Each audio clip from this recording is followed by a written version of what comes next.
want to start a little bit on you because you're a former consultant. You worked at KPMG and Boston Consulting, and you moved to Verizon about 8 years ago, where you have headed up product, finance, strategy, and now enterprise. Can you give me a sense of how you thought about and folded in automation in your different capacities prior to the pandemic? Historically, for us, automation had always been about a efficiency lever, which is how do you take cost out of the process? How do you take time out of a process? How do you reduce the number of steps in a process? It had a very engineering, efficiency, productivity bent to it. I think in the last 24, 36 months, we've had a fundamental change in how we think about automation and use of AI, going from cost efficiency to completely focused on customer experience, to a point now where every one of our projects has a customer experience lead to it. How do we make it easier for the customer to get on our service? How do you keep the service, to interact with our service? So a very different bent on how we started a couple of years ago. Can you give me the best example of that, the best customer-facing instance in which you are now using that automation and that AI? Yeah, look, let's take our call centers. Look, we run some of the largest call centers in the world, both internally at Verizon and some of our customers, some really, really large contact centers. And historically, a lot of our automation has been, how do we take minutes off a call? How do we take the number of calls down? It's been very centered around that. Look, we've done that. The last couple of years, we've probably taken down 30, 40% of all our calls that came into our centers. But what is now the focus is on customer experience, or NPS, or Net Promoter Score. So for example, we want the easy stuff that someone calls in, what's my balance, how much I need to pay, what services do I have, can I cancel my service, can I add a service? That's the easy stuff. So we've automated all of that. And the good thing with automation is the customers are happy because it takes 2 seconds to do something that would take 15 minutes earlier. But the second piece is more important, Scarlet, where the time we saved on that, we've invested back in the business. So our call center agents now spend time on the more difficult questions, things that were, edge cases that were a little more complex, and they take their time, they explain it to customers, they work through it. And what we're seeing is a pretty big expansion in our Net Promoter Score by focusing on some of the more difficult problems. So very customer-centric. Yeah, do we take some cost out in the process? Yes, but that's not our primary goal. So you're saying the customer is happier because they can get their problems, their easy problems, solved more quickly and more directly. What about your employees? Because they're being asked to move on to tackling bigger, more entangling problems. Do they have the skill set for that? I mean, if they haven't been moving up through the ranks slowly and addressing those easy problems first, how do you address that? Yeah, look, this is another great place where we've used AI, which is what we call smart coaching. Because historically, you had people who came to a company, they started at a certain level, they worked their way through. We had pretty high tenure employees. Now, as the war for talent goes up, we have a fair number of short tenure employees. So how quickly can we train people up in the complexity of network and technology? So we have something called smart coaching, which is who's the customer you're talking to, what technology you're talking about, and we have auto prompts that show up on the screen that tell the agent exactly what to do and how to deal with it.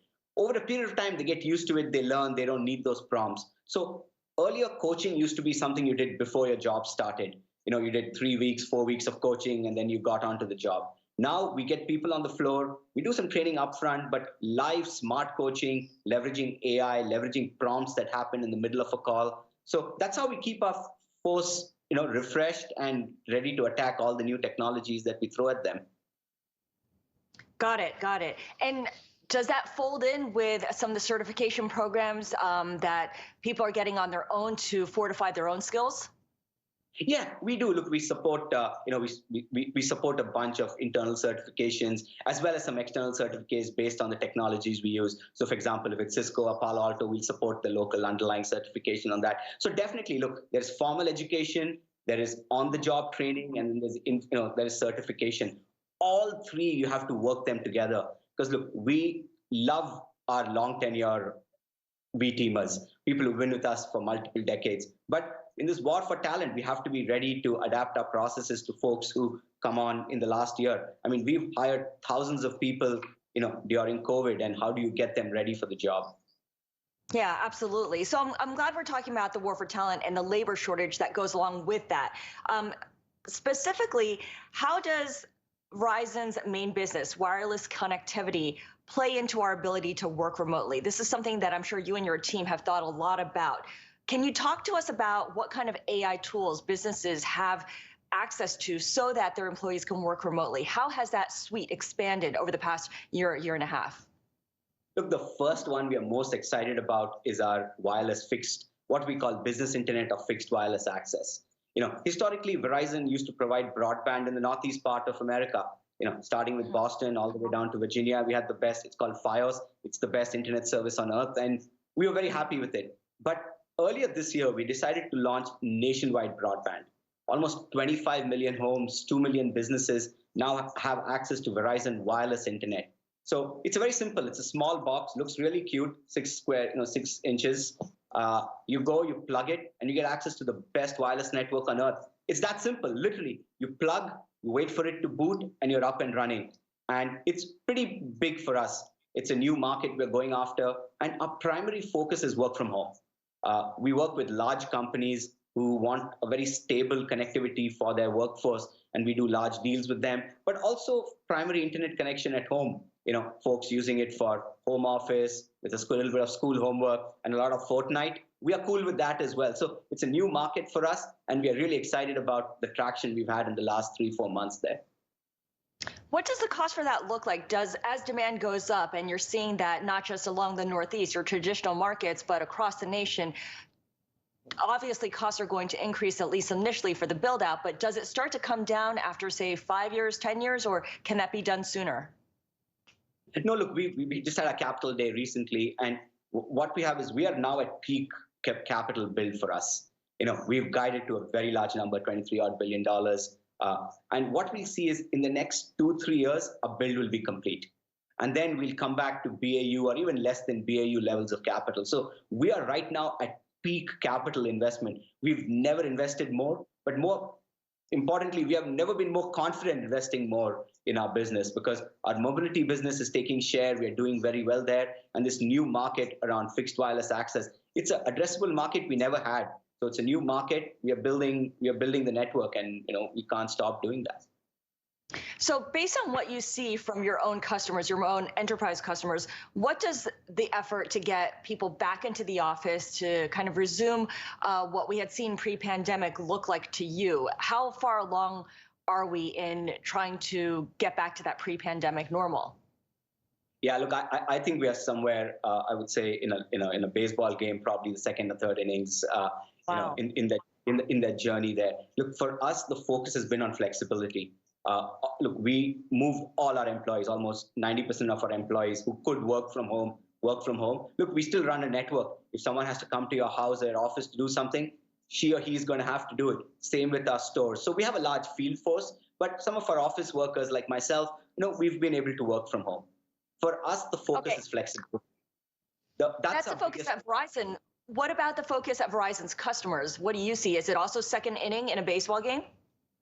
Yeah, look, different markets are in different places. In the South, we see more people come back to the office. In the Northeast, it's a little slower. Some of it may have to do with the season. But what is important for us is when people come back to the office, the network is ready. So I'll give you an example. When we all left the office two-ish years ago, we were all using voice communication. We all got onto a conference room. We had a little bridge. Now we all come back. We all have a video connectivity. The demand for bandwidth has gone up exponentially back in the office. So what my team is working on is before you bring your team back to the office, get the office ready because you're going to need 10x, 12x, 15x more bandwidth, low latency, better reliable connection. So a lot of work is going on that. Second is people are upgrading their infrastructure back in the office because it's a good time, as occupancy is a little low, it's a good time to go and rip out equipment and put in new equipment and upgrade their network. So those are some of the area trends we are seeing right now. And how do you use automation and AI to accelerate or to enhance that upgrade effort of the infrastructure? Look, I'll give you a good example with our own network. What we do is for each of our cell sites, we have thousands and thousands and thousands of cell sites. Each cell site, we create a digital twin in our servers, if you will. And that digital twin gives you exactly the same look and feel parameters as you were in real site. So we can adjust the RF signal, we can arrange the tilt, the antenna, the weather factors. So in real time, we can tweak stuff and roll it out into the field. So what used to take someone, we had to send someone up in a tower, they used to tweak something, come back, test. With the digital twin using AI and automation, we do that in the lab today and deploy it. So huge reduction in time, but more importantly, a much better customer experience because the network works faster, but it also responds to changes. So for example, if the traffic has moved from a part to another part, we can very quickly move traffic around to make up for that. That sounds great. And certainly for the customer, it makes things much more efficient. But what about for employees? Does that mean that they're out of a job if once upon a time they were going up and doing it physically and now they're doing it in the office and you don't need as many people? What does that look like in terms of your employee count? Look, what happens is the skill base changes. We need less, but those people get retrained, reskilled to focus on how they can use AI and automation to make the network better. For example, a systems performance team, sometimes they had to climb, they had to get in, but now they do it through laptops, they do it through access, through data. So a big skill change, that's where we are focused on. We have to reskill our employees at a pretty aggressive pace to catch up with big data, digital automation. So those are some of the key learning programs we have within Verizon. Got it. Got it. I want to talk also about another example that your team has given us, which is that Verizon has an AR product. It's an app, actually, to help me, the consumer, set up a router at home. I can launch it and get a tutorial on every step in the process. Once upon a time, I would have to call up Verizon and ask for an appointment, and the technician would come over and do it for me probably a few days, maybe a few weeks later. Is this app going to eventually replace all the existing services that Verizon does offer that I pay a premium on, as part of my monthly fee? Or to what extent are you thinking of this as a supplement to existing services and getting ready to roll out other services? Look, it's a very supplementary. The way I think about it is different customers have different level of, of familiarity with something. Some folks want people to come to their house or their office, set something up, set up the TV, set up the remote, set up the internet, even set up the Wi-Fi password, give it to them, set up the whole experience. We'll support them. There are some folks, I suspect you're in that list, we're like, send me the box, don't call me. If I have a problem, I'll call you back. So everyone has a different nature, and we want to be able to serve everyone where they want to be served. So that's the important part. This AR product is really cool. Basically, it's an app that tells you what jack to put inside, which plug, and then what to connect where. It's so simple, even I can do it. So it's a big change for us, but what we find is our customer experience scores, our NPS scores, are going up. Even when customers have to do it themselves, because it's such an easy process, they want to do it themselves. There's a certain joy and pride in it. So they end up giving us really good customer experience scores. We are really bullish about this AR app. You said it was a big change for you. Was it a hard sell internally to the teams? I think it was, look, we've been doing something the same way for a very long time, where we dispatch a technician, he or she goes to a home, set up an appointment. When COVID happened, we couldn't do it. But at the same time, people needed that service. So this was something we started launching in COVID. Another one is video triage. So for example, you're installing something, you're trouble fixing, you take a video, you show it, it connects back to one of our technicians in one of our centers. She will walk you through what the process is. So literally this came out of COVID. And what we found was it took less time, satisfaction of higher, the employees were more satisfied, the customer was more satisfied. Similar to call centers, they are now focused on solving the more complex needs, the more advanced troubleshooting pieces. So this is a win-win for everyone, and wish we had done it many years ago, but there's no time like now to do this. Yeah, it's funny what an emergency will do in terms of creating opportunities. Obviously, when we talk about what's going on right now and how we're going to adjust to the new normal, and of course, we're all in the middle of adjusting to the new normal, supply chain issues is really top of mind for every single manager. I'm wondering how you're using automation and AI to help you address some of those challenges, because as far as we can tell, it's not going to be solved in the next couple of months or years. This might be a permanent change.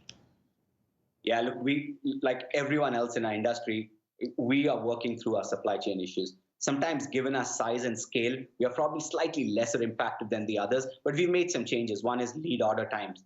Things we used to order 3-4 weeks in advance, now we order 50 weeks in advance. So just a lot more work. But two things we do. One is track and trace. one of the most important things in supply chain is to know where something is and know in what condition it is. So IoT, the Internet of Things, it's a great opportunity for us to deploy solutions where you track every single pallet across the world as it comes from from Asia all the way to the US and transported by rail. You can track exactly where your pallet is. It's a very powerful tool, especially for now. For us, another piece internally where we're using is advanced forecasting using AI. Typically, when a large build program like ours does, we buy minor materials, things like connectors, power adapters, small tools. These were procured regionally. The local manager went to a local supplier and got it. These are now in short supply. So what we do is now we centralize all of that.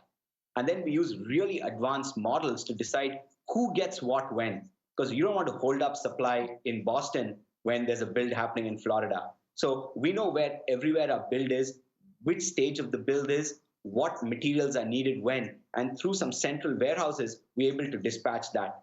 This is a skill we never had before. But with the pandemic and the supply chain, we're having to get much better about forecasting our needs, figuring out where our inventory is, and then dispatching it to the right person at the right time. So it's a really new skill, but one that I think is a competitive advantage for players like us. It's really clear from our conversation how much you have used different automation tools and AI tools to create efficiencies, but also create this better experience for your employees and your customers. How much of this technology are you developing in-house? Are you hiring your own software developers to produce and to create and keep it internal versus spending on third-party software or outsourcing it to someone else? Yeah, that's a great question. Look, there are three things you need to make something like this work. You need data that needs to be clean. And a company our size, we have a lot of data, like literally what we call data exhaust. So that part we are well covered. We have data in different ways. The second is tools. Here's where we'll use a fair amount of third-party tools. But look, if there are some places we need to build something internally, we'll do it. I'll give you an example where we had to build something internally. It's called Artemis, which is our internal tool for the sales teams. They take demand, they take news feeds, they take inventory, and they tell you which customer is a target, who has a high propensity to buy, what are the characteristics of that sale to the customer. We didn't have a ready-made tool outside to do it, so we ended up building on our own. But some of our other tools will use commercial third-party software. Our bias is to not spend time on reinventing tools, because you want to reuse tools there broadly, but more importantly, use our people to adapt them to our situations. One of the biggest things you see in large companies with automation is everyone has data, everyone has tools, everyone does analysis, but very few are able to take that analysis and put it back into the work stream. So for example, if I know, Scarlet, you had a bad network experience, which is very unlikely at Verizon, but let's assume you do, and you could be a lightning churn customer, you could churn away. We know in advance what that is, and then very quickly we're able to take our models and work back with you within days to let you know, hey, you had a bad network issue in this market. Let's work with you. It's either a handset issue, a network issue, or a software issue, and work. So proactively taking it, putting it into our workflows, that's the power that large companies really need to do, and one where we focus most of our energies on that. Right. And again, solving the problem, even if it takes a couple of days, whereas before it might have been kind of unsolvable at the end. I want to end on a little rapid fire section just to wrap up our conversation here. What are you most excited about for the rest of 2022 when it comes to the tools that you can roll out using automation and AI? Look, for us, 5G is the biggest piece. It's such high bandwidth. Things that could be done with only in the office, now that can be done remotely, and what it means for the kiosks, the construction trailers, things where data is captured, things where automation is done, we are able to bring the network to them. So that's probably our biggest unlock this year. What do you worry about the most when it comes to automation and what it means for the workforce, perhaps creating redundancies? For me, the bigger issues on the other side. How can I attract high quality talent and retain high quality talent to work on my problems? But for us, that is our biggest issue. We are one of the largest technology companies on earth, and our mission is powered by our ability to attract really good technical talent, network talent, as well as digital talent. So for me, that's a big one for me. Looking ahead to always bolstering your ranks. Thank you so much. Sampath is Chief Revenue Officer for Verizon Business. Thank you.